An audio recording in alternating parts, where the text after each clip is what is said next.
नमस्कार दोस्तों, दर्पण क्लास करौली के ऑनलाइन प्लेटफॉर्म में आपका हार्दिक स्वागत है।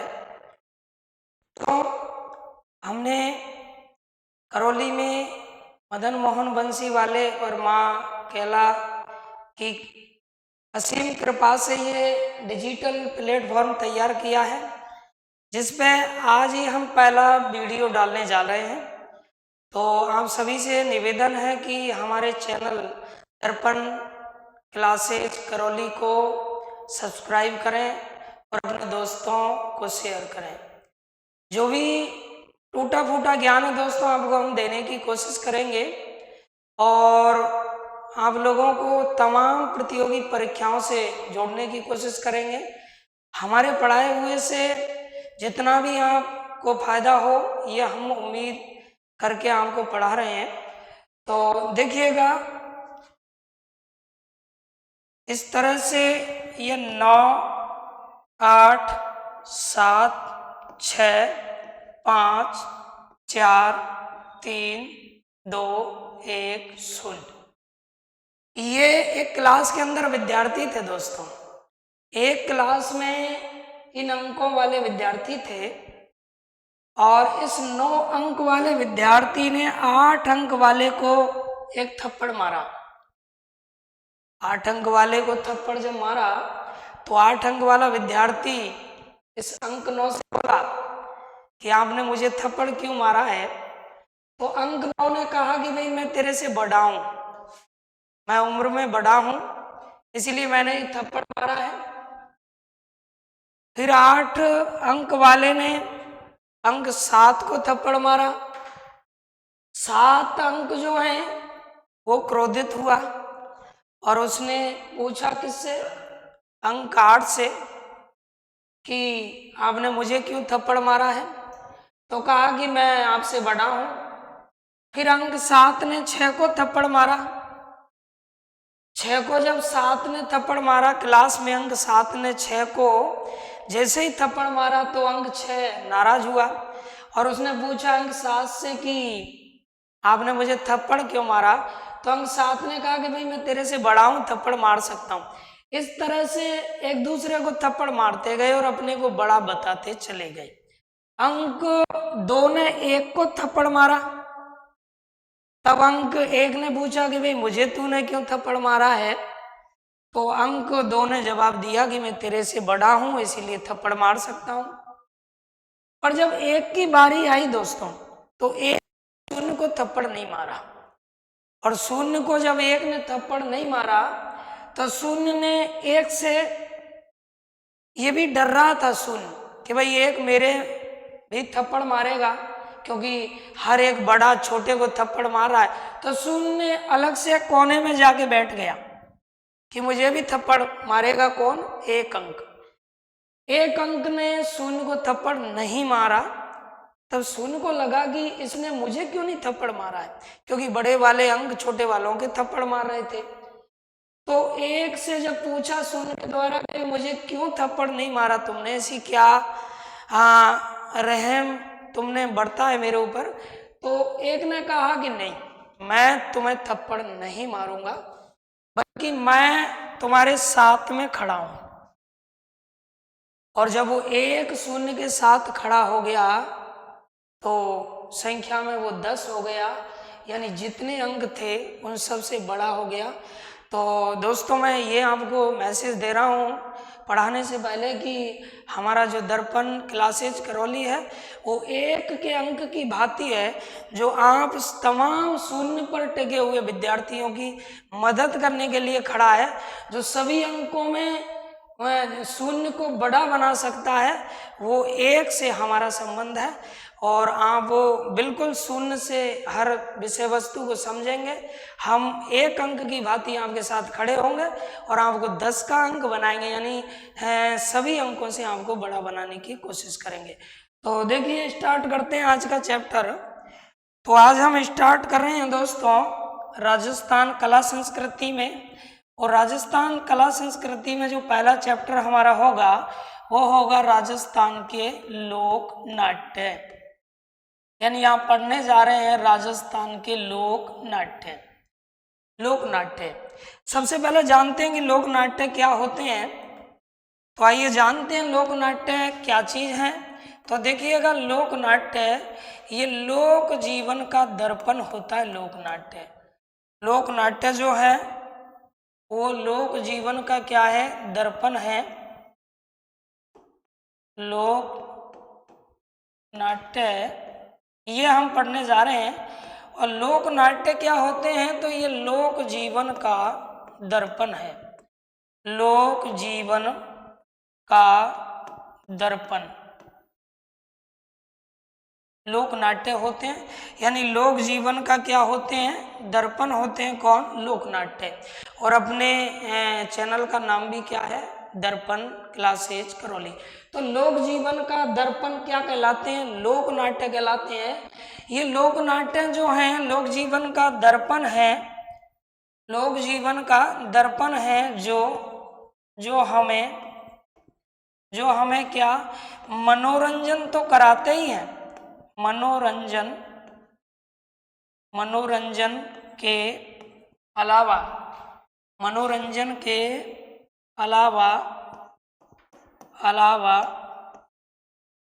आध्यात्मिक मनोरंजन के अलावा आध्यात्मिक जीवन व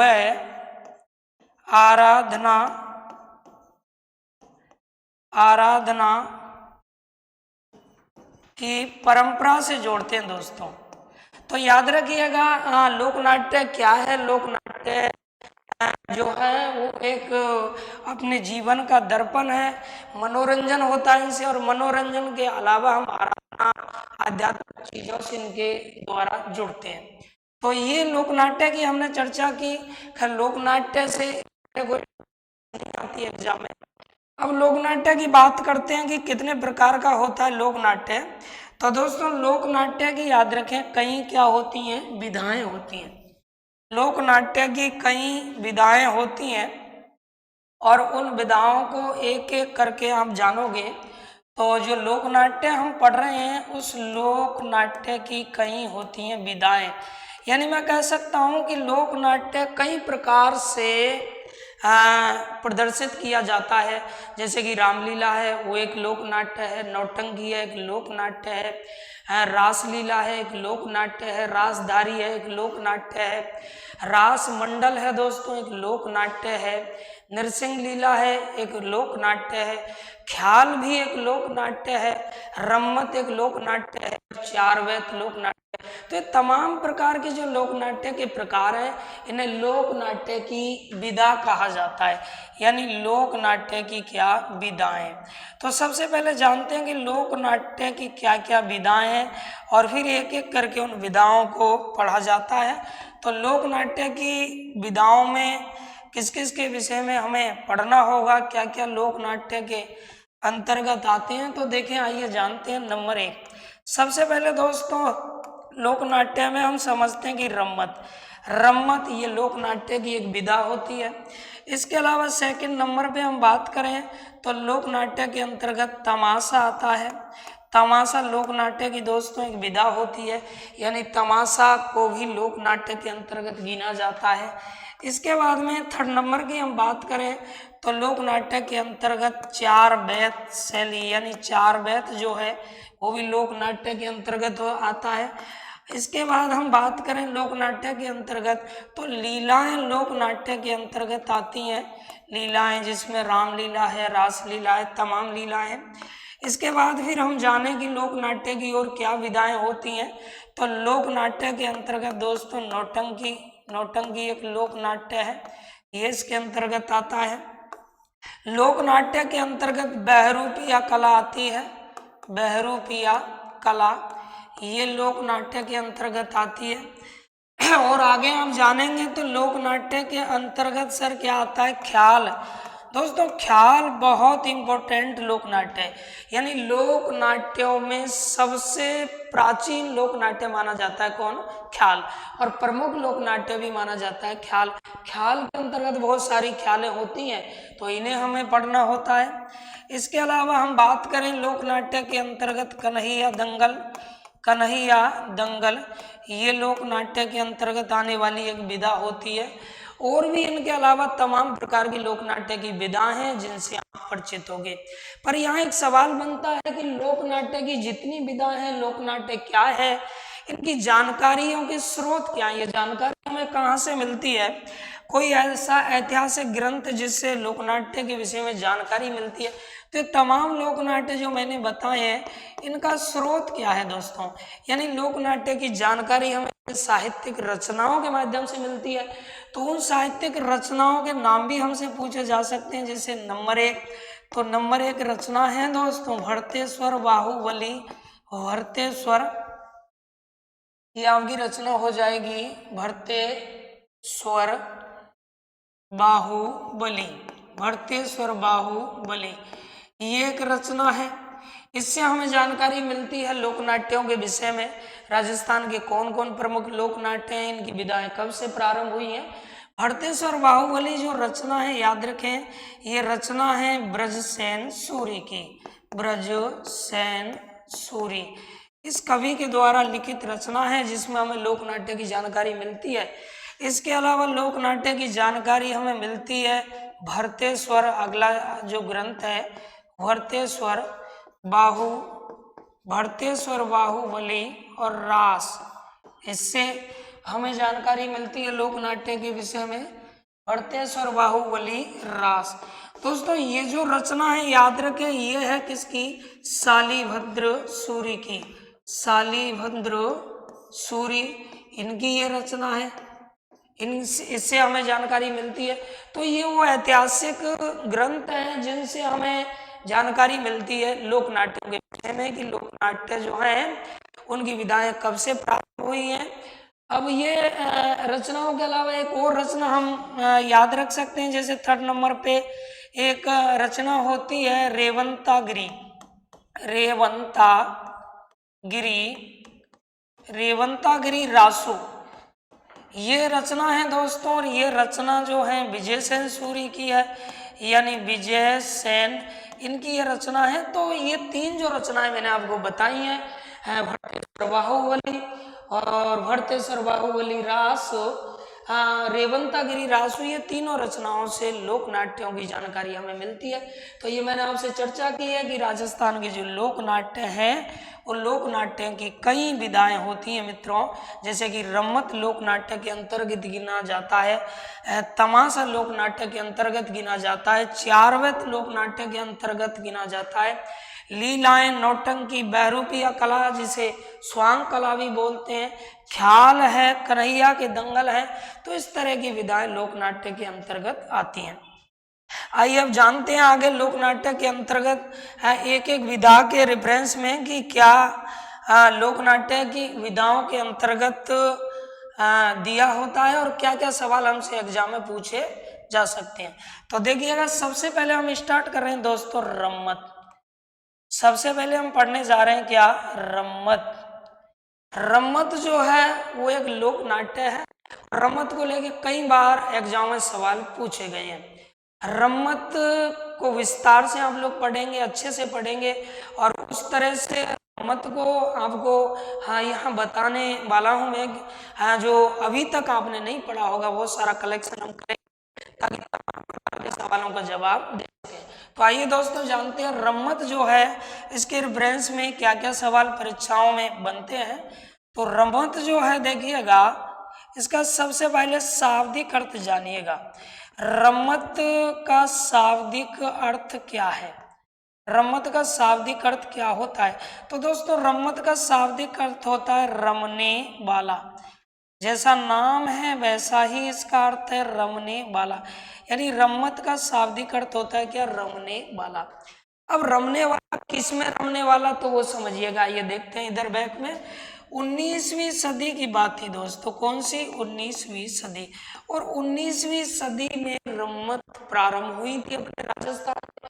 19वीं सदी में होली के समय और सावन के महीने के समय, इन दोनों अवसरों पर, होली का जब समय आता है, सावन का महीना जब आता है, तो इस समय काव्य प्रतियोगिताएं हमारे राजस्थान में हुआ करती थी।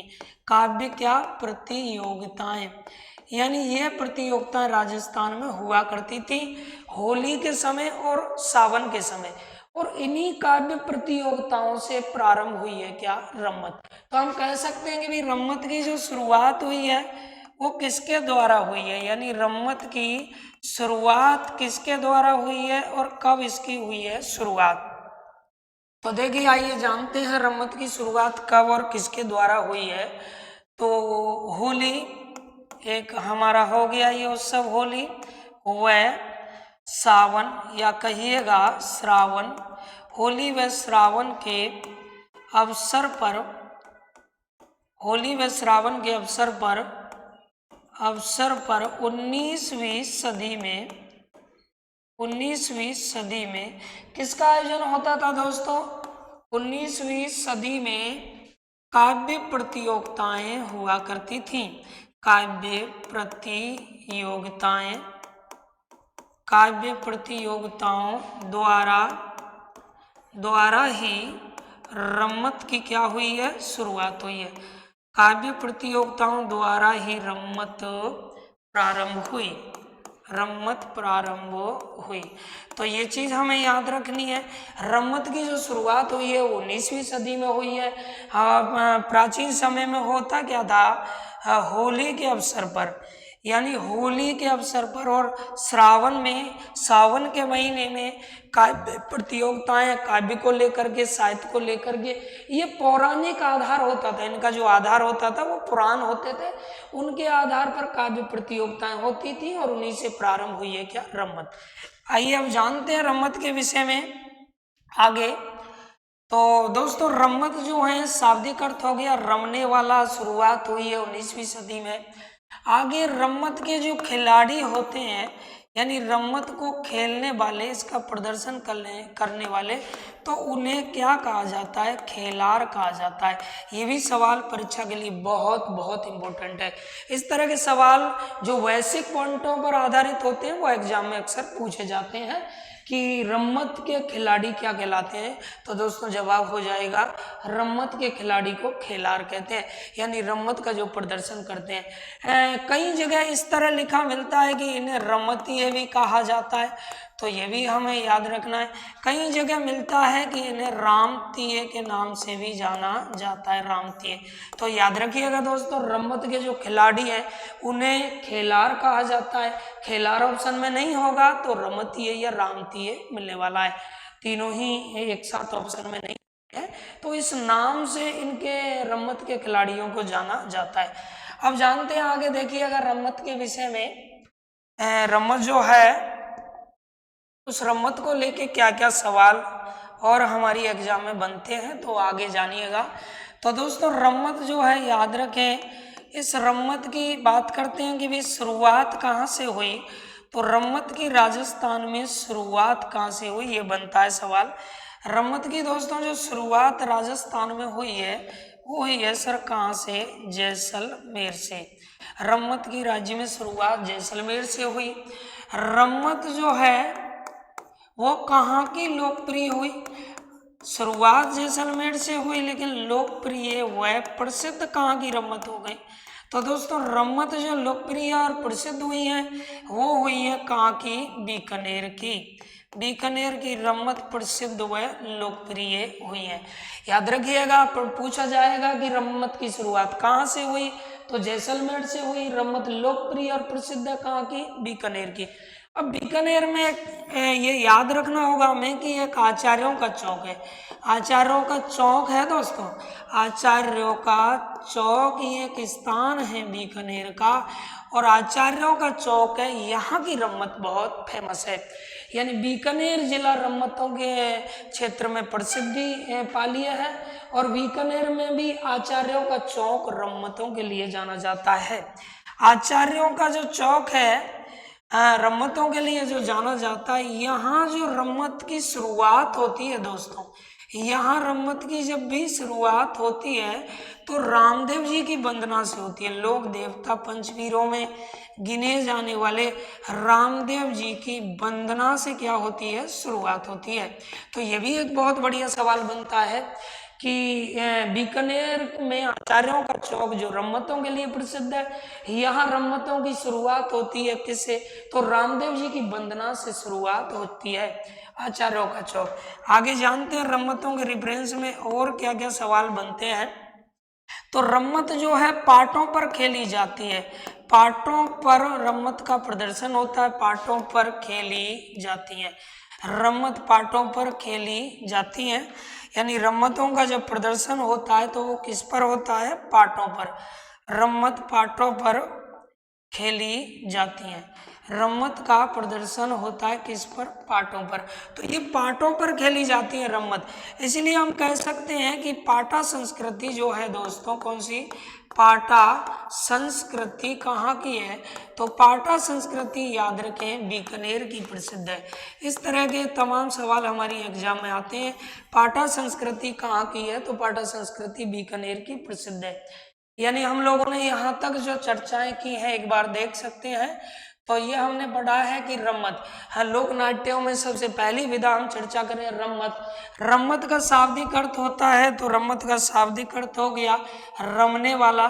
रम्मत की शुरुआत कब हुई और किस प्रकार से हुई, तो पौराणिक आख्यानों से, या पौराणिक कथा जो है, पुराण की कथाएं, होली और श्रावण के अवसर पर ये पौराणिक कथाएं काव्य प्रतियोगिताओं के माध्यम से लोगों के सामने प्रस्तुत की जाती थी। उन्हीं से रम्मत की क्या हुई है, शुरुआत हुई है। तो 19वीं सदी में याद रखिएगा रम्मत की शुरुआत हुई है दोस्तों। इसके बाद में बात आती है कि भाई रम्मत के खिलाड़ी को क्या कहा जाता है, रम्मत में जो पार्टिसिपेट होते हैं, तो रम्मत के खिलाड़ियों को खेलार कहा जाता है, या रमतीय कह सकते हैं, या रामतीय कह सकते हैं। रम्मत की शुरुआत राजस्थान में कहाँ से हुई है, तो जैसलमेर से रम्मत की हुई है शुरुआत, जैसलमेर से। और रम्मत कहाँ की लोकप्रिय प्रसिद्ध है, तो बीकानेर की रम्मत लोकप्रिय और प्रसिद्ध है। रम्मत बीकानेर जो है वहाँ की लोकप्रिय और प्रसिद्ध मानी जाती है। बीकानेर में भी दोस्तों आचार्यों का चौक जो है वो रम्मत के लिए प्रसिद्ध स्थल है। कौन, आचार्यों का चौक। आचार्यों का चौक जो है, यहाँ से रम्मत की शुरुआत होती है, तो रामदेव जी की वंदना से होती है। वो रामदेव जी जो लोक देवताओं में गिने जाते हैं, जो रामदेव जी को पंचपीरों में गिना जाता है, वो रामदेव जी जो पीरों के पीर कहलाते हैं, जो रुनेचा जैसलमेर में जिनका मुख्य मंदिर है, तो उनकी वंदना करके ही लोग यहाँ से रम्मत की शुरुआत करते हैं। पाटों पर खेली जाती है रम्मत दोस्तों, रम्मत पाटों पर खेली जाती है। और पाटा संस्कृति कहाँ की है सर, तो बीकानेर की। सवाल भी बड़ा इंपॉर्टेंट है, स्टार लगा सकते हैं। पाटा संस्कृति कहाँ की है, तो जवाब हो जाएगा बीकानेर की। आइए इसके बाद में जानते हैं रम्मत के विषय में आगे, और रम्मत जो है उससे रिलेटिव क्या क्या सवाल हमारी एग्जाम में आ सकते हैं। तो देखिएगा दोस्तों, रम्मत के क्षेत्रों की अब हम जानकारी लेते हैं कि कौन कौन वो क्षेत्र है राजस्थान में जहां रम्मत का प्रदर्शन किया जाता है। तो दोस्तों रम्मत का प्रदर्शन राजस्थान में 3 स्थानों पर किया जाता है। 3 स्थान वो कौन कौन से हैं, जानते हैं उन 3 स्थानों को जहां रम्मत का प्रदर्शन किया जाता है। देखिएगा, रम्मत का प्रदर्शन राजस्थान में 3 स्थानों पर किया जाता है। इन 3 स्थानों में सबसे पहले होगा नंबर 1, ये दोस्तों स्थान हो जाएगा एक जैसलमेर। कौन सा, जैसलमेर। यहाँ रम्मत का आयोजन होता है, जैसलमेर की रम्मत। यहाँ दोस्तों रम्मतों का आयोजन होता है जैसलमेर में। इसके अलावा दूसरे स्थान की हम लोग बात करेंगे तो बीकानेर। बीकानेर में रम्मतों का आयोजन होता है, बीकानेर में रम्मत, ये हम लोग जान सकते हैं। और इसके बाद में तीसरा जो स्थान है वो मारवाड़ है दोस्तों। मारवाड़ में रम्मतों का होता है आयोजन, मारवाड़ में रम्मत।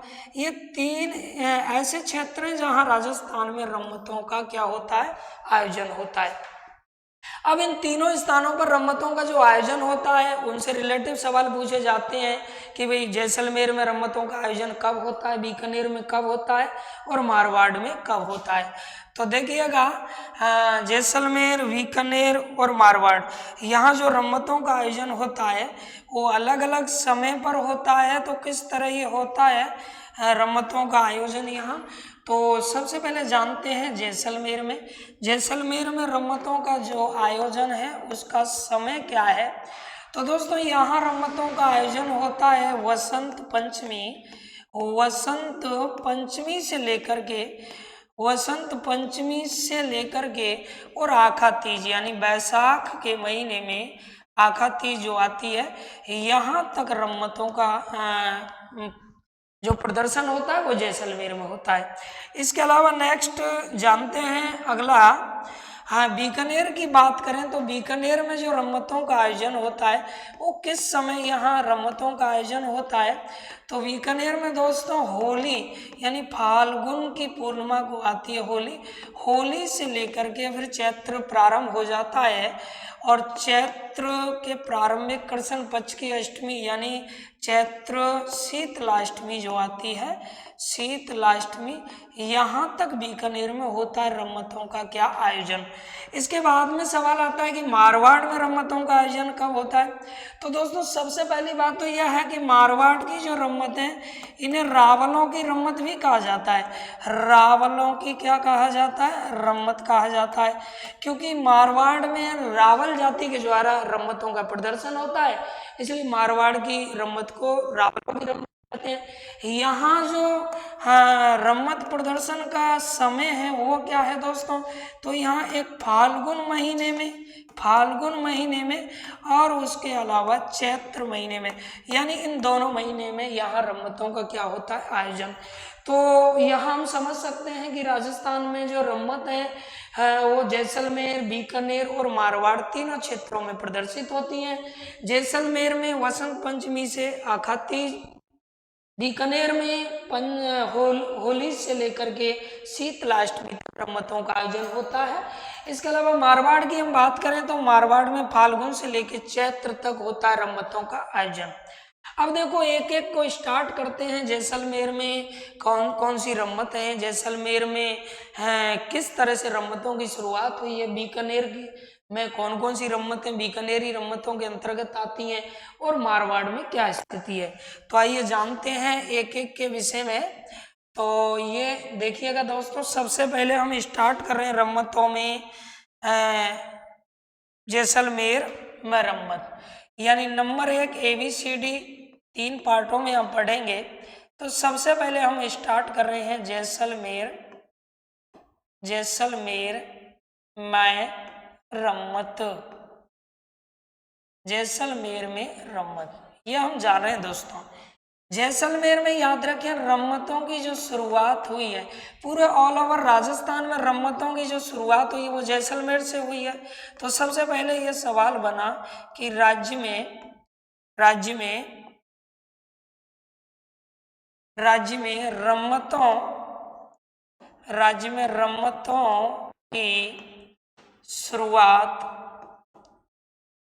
रम्मतों की शुरुआत जैसलमेर से हुई,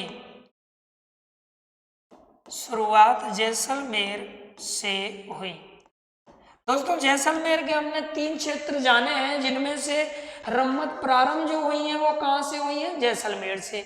अब जैसलमेर में रम्मतों की शुरुआत जैसलमेर से हुई तो यहाँ एक कृष्णा अखाड़ा यहाँ खोला गया, कृष्णा अखाड़ा, रम्मतों के लिए एक अखाड़ा खोला गया जिसका नाम क्या था, कृष्णा अखाड़ा।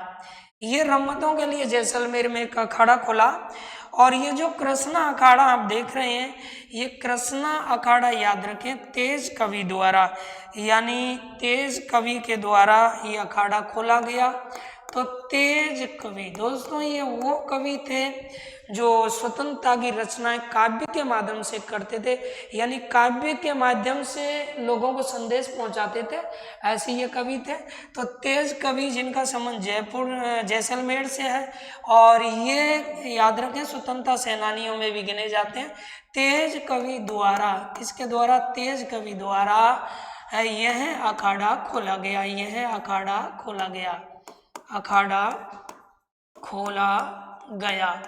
तो तेज कवि ने यह अखाड़ा खोला था और इन्हीं तेज कवि के द्वारा, ये हम याद रख सकते हैं, इन्हीं तेज कवि के द्वारा एक रम्मत, इनके द्वारा एक रम्मत लिखी गई थी दोस्तों। और वो इनके द्वारा जो रम्मत लिखी गई थी वो थी स्वतंत्र बावनी, स्वतंत्र बावनी। ये जो स्वतंत्र बावनी रम्मत है वो थी किनकी? तेज कवि की। यानी तेज कवि के द्वारा स्वतंत्र बावनी रम्मत लिखी गई थी। अब ये जो स्वतंत्र बावनी रम्मत थी, इस रम्मत को तेज कवि ने गांधी जी को भेंट किया था। यानी स्वतंत्र बावनी रम्मत को तेज कवि ने गांधी जी को क्या किया? भेंट। ये जो रम्मत है दोस्तों स्वतंत्र बावनी, इस रम्मत को इस रम्मत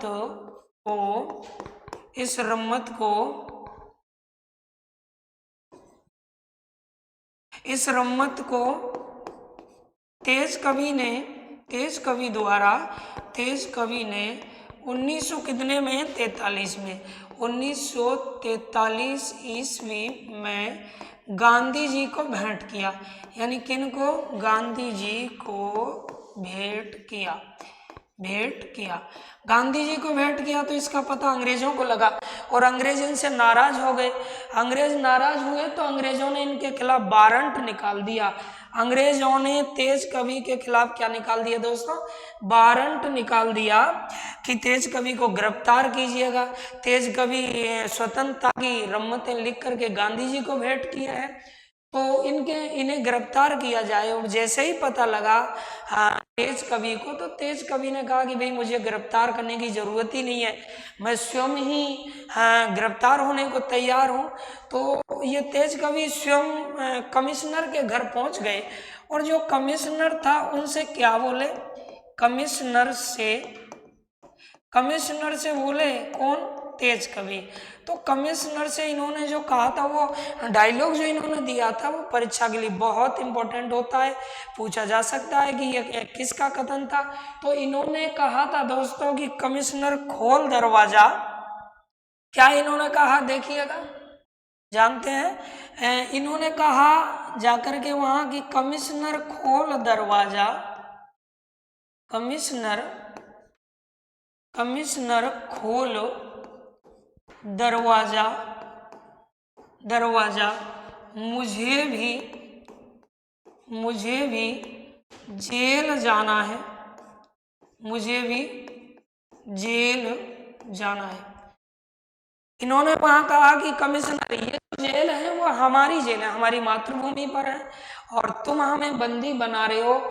यहाँ जो बंदी खाना तुमने लगाया है वो लगाने का तुम्हें यहाँ कोई हक नहीं बनता है, इसलिए अपनी जेल में जाने में मुझे कोई हर्ज नहीं है।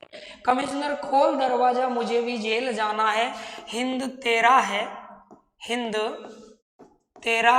है ने तेरे बाप का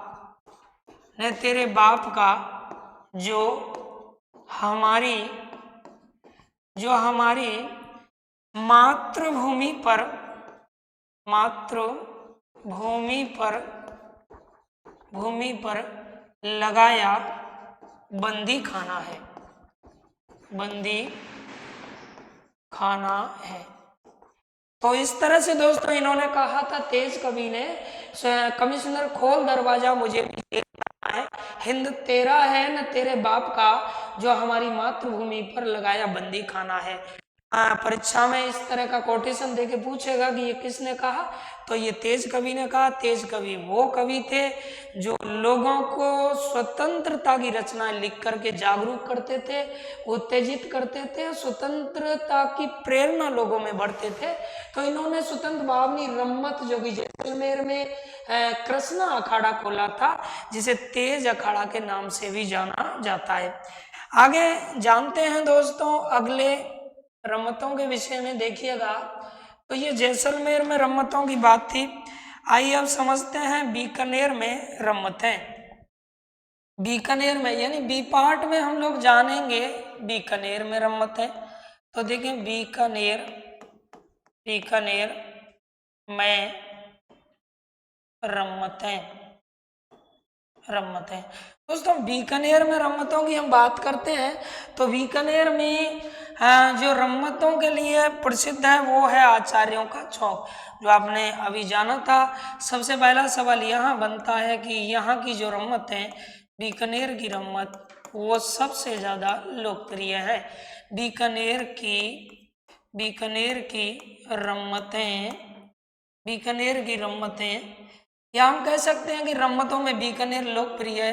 बीकानेर की रम्मतें सर्वाधिक लोकप्रिय हैं, सर्वाधिक लोकप्रिय है, सबसे ज़्यादा प्रसिद्ध हैं और लोकप्रिय है। बीकानेर रम्मतों के क्षेत्र में सर्वाधिक लोकप्रिय क्षेत्र माना जाता है। बीकानेर जो है, इस बीकानेर में है आचार्यों का चौक, जो अभी हमने इससे पहले बताया, आचार्यों का चौक, ये स्थान रम्मतों के लिए सर्वाधिक प्रसिद्ध है। आचार्यों का चौक स्थान पर रामदेव जी की वंदना से रम्मतों की शुरुआत होती है। रामदेव वंदना से यहाँ रम्मत प्रारंभ होती है, रम्मत प्रारंभ होती है आचार्यों का चौक स्थान पर। अब ये बीकानेर जो है, बीकानेर में कई प्रकार की रम्मतें दोस्तों, जो बीकानेर की रम्मतों में, बीकानेर क्षेत्र वाली रम्मतों में गिनी जाती हैं। तो आइए जानते हैं कि बीकानेर में जो रम्मत है वो कौन कौन सी रम्मत हैं। तो जैसे कि हम जान सकते हैं, यहाँ बीकानेर की रम्मतों में एक रम्मत का नाम है फक्कड़ दाता री रम्मत, ये बीकानेरी रम्मतों में गिनी जाती है, फक्कड़ दातारी रम्मत। इस प्रकार से दूसरी वाली रम्मत की हम बात करें तो रम्मत है दोस्तों हेडारू मेरी रम्मत, ये रम्मतों में गिनी जाती है। इसी प्रकार से हम जान सकते हैं यहाँ रम्मत है अमर सिंह री रम्मत, ये बीकानेर की रम्मतों में गिनी जाती है। और आगे फिर आप जानेंगे नेक्स्ट रम्मत है दोस्तों फागू जी री रम्मत, ये बीकानेर की रम्मतों में गिनी जाती है। आगे हम देखेंगे तो रम्मत है दोस्तों जमुना दास री रम्मत, ये बीकानेर की रम्मतों में गिनी जाती है। इसके अलावा फिर आगे हम जानेंगे तो नेक्स्ट आपकी हो जाएगी रम्मतों में एक ये रम्मत है मनी राम, ये होगी दोस्तों मनी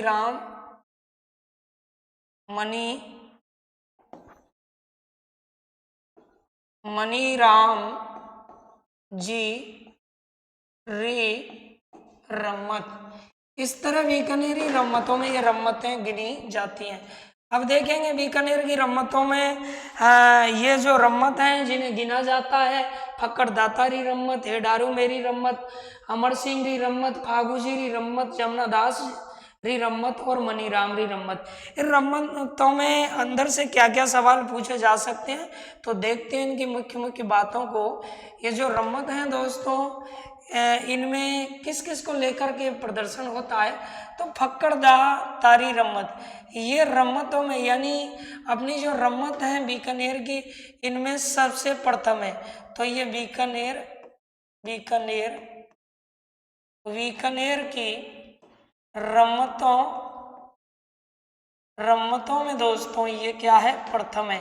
यानी हम कह सकते हैं कि बीकानेर में रम्मतों की शुरुआत फक्कड़ दातारी रम्मत से हुई, फक्कड़ दातारी रम्मत से बीकानेर में रम्मत की क्या हुई है, शुरुआत। तो ये पहली रम्मत मानी जाती है। इस रम्मत की हम बात करें तो इस रम्मत में जाट जाटनी का, और इसके अलावा गोडिये का मतलब होता है दोस्तों, गोडिये का मतलब होता है सपेरा, गोडिये का मतलब होता है दोस्तों सपेरे। तो इनका स्वांग इसमें रचा जाता है, यानी क्या रचा जाता है, स्वांग रचा जाता है कौन सी? फक्र दातारी रम्मत में। तो बीकानेर की रम्मत में प्रथम ये मानी जाती है, बीकानेर की रम्मतों में प्रथम है, बीकानेर में रम्मतों की शुरुआत फक्र दातारी रम्मत से हुई है। नेक्स्ट जानते हैं हेडारू मेरी रम्मत। आइए अगली रम्मत जो है वो है दोस्तों हेडारू मेरी रम्मत। हेडारू मेरी रम्मत ये बीकानेर की रम्मतों में सबसे ज्यादा लोकप्रिय है। बीकानेर की रम्मतों बीकानेर की रम्मतों में सर्वाधिक जो प्रसिद्ध हुई है वो है कौन सी? हेडारू मेरी रम्मत, यानी ये सर्वाधिक प्रसिद्ध हुई है। हेडारू जो है ये कुंभलगढ़ के राजा थे दोस्तों। कुंभलगढ़ शासक थे कौन? हेडारू। और मेरी उनकी क्या थी? पत्नी थी। तो ये पति पत्नी थे, इस वजह पति पत्नी को दर्शाया गया है। तो ऐसे भी सवाल पूछा जा सकता है कि हेडारू मेरी रम्मत में किसको दर्शाया गया है? तो इस रम्मत को जब किया जाता है दोस्तों तो इसमें दर्शाया जाता है आदर्श पति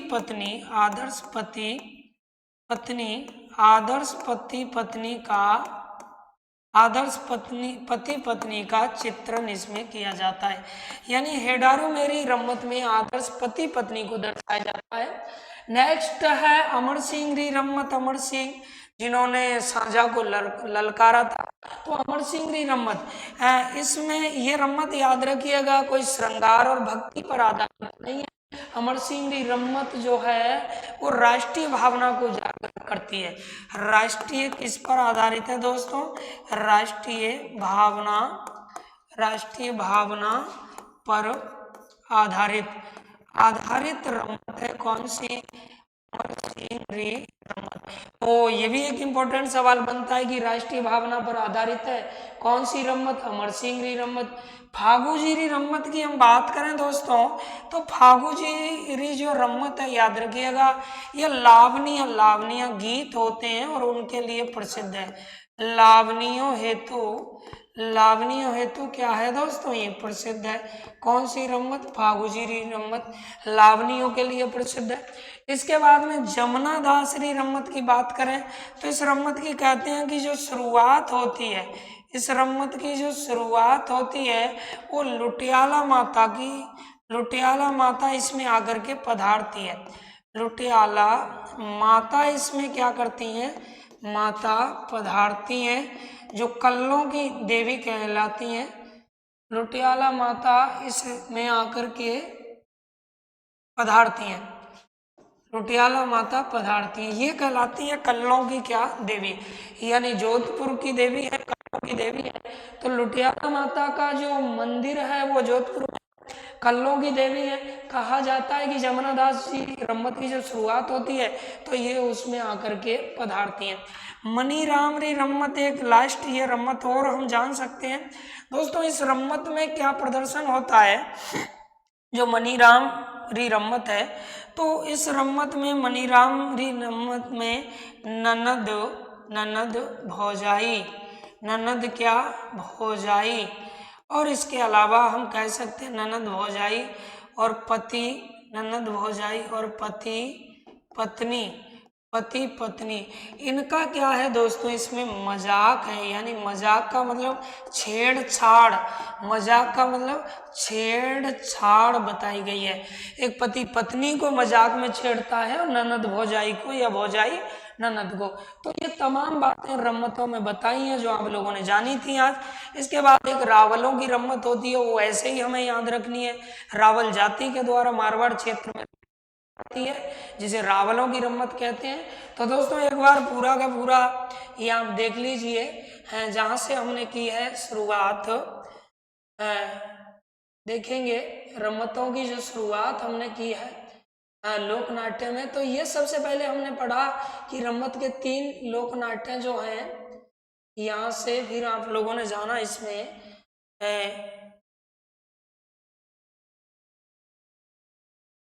देखिएगा, यहाँ से हमने किया था पढ़ना प्रारंभ दोस्तों। रम्मत जो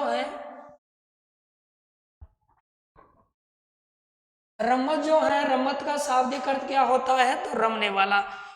शाब्दिक अर्थ रमने वाला। शुरुआत होली सावन में होती है। खिलाड़ी खेलार या रमतीय कहलाते हैं। शुरुआत होती है रम्मत की कहाँ से? जैसलमेर से शुरुआत हुई थी। और रम्मत लोकप्रिय प्रसिद्ध है बीकानेर की। पाटों पर रम्मत का प्रदर्शन होता है। पाटा संस्कृति कहाँ की है? बीकानेर की। रम्मत 3 क्षेत्रों में चलती है, जैसलमेर, बीकानेर, मारवाड़। मारवाड़ में रावण जाति प्रदर्शन करती है, इसीलिए इसे रावणों की रम्मत कहते हैं। जैसलमेर में बसंत पंचमी से आखा तीज तक, तो बीकानेर में होली से चैत्र की अष्टमी तक। हाँ, जबकि मारवाड़ में फागुन क्षेत्र में रम्मतों का आयोजन होता है। अब आपने पढ़ा एक एक को, तो सबसे पहले हमने पढ़ा जैसलमेर में रम्मत। हाँ, राज्य में रम्मत जैसलमेर से ही मानी गई है दोस्तों। जैसलमेर में रम्मतों के लिए एक अखाड़ा खुला, कृष्णा अखाड़ा। तेज द्वारा यह अखाड़ा खोला गया। तेज कवि जिन्होंने स्वतंत्र बावनी नामक रम्मत लिखी, और इस रम्मत को तेज कवि ने 1943 में गांधी जी को भेंट किया। जब गांधी जी को भेंट किया तो अंग्रेज नाराज हो गए और इन्हें पकड़ने के लिए इनके खिलाफ वारंट जारी कर दिया। जब वारंट जारी किया तो ये स्वयं ही कमिश्नर के पास पहुंचे और क्या कहा? कमिश्नर, खोल दरवाजा, जेल जाना है। हिंद तेरा है न तेरे बाप भूमि पर लगाया बंदी खाना है। ये डायलॉग किसका है दोस्तों? तेज कवि का है। इसके बाद आपने पढ़ा बीकानेर में रम्मत है। दोस्तों बीकानेर की रम्मतें सर्वाधिक लोकप्रिय हैं। बीकानेर क्षेत्र रम्मतों में लोकप्रिय है। बीकानेर स्थान है आचार्यों का चौक, और आचार्यों का चौक रम्मतों के लिए बहुत लोक प्रसिद्ध है। रामदेव जी की वंदना से आचार्यों के चौक स्थान पर रम्मतों की होती है शुरुआत। अब इसके बाद में बीकानेर की रम्मतों में कई रम्मतें हमने जानी, जैसे पकड़ दातारी रम्मत, हेडारू मेरी रम्मत, अमर सिंह री रम्मत, फागूजी री रम्मत, रम्मत, मनीराम रम्मत। ये तमाम रम्मत दोस्तों बीकानेर क्षेत्र से जुड़ी हैं। बीकानेर क्षेत्र में सबसे पहले पकड़ दातारी रम्मत। बीकानेर में रम्मतों की शुरुआत इसी रम्मत से हुई है। इसमें जाट जाटनी गोडी है, जिन्हें कहते हैं सतरे आदि का स्वांग दिखाया जाता है। हेडारू मेरी रम्मत बीकानेर की रम्मतों में सर्वाधिक प्रसिद्ध है, लोकप्रिय है।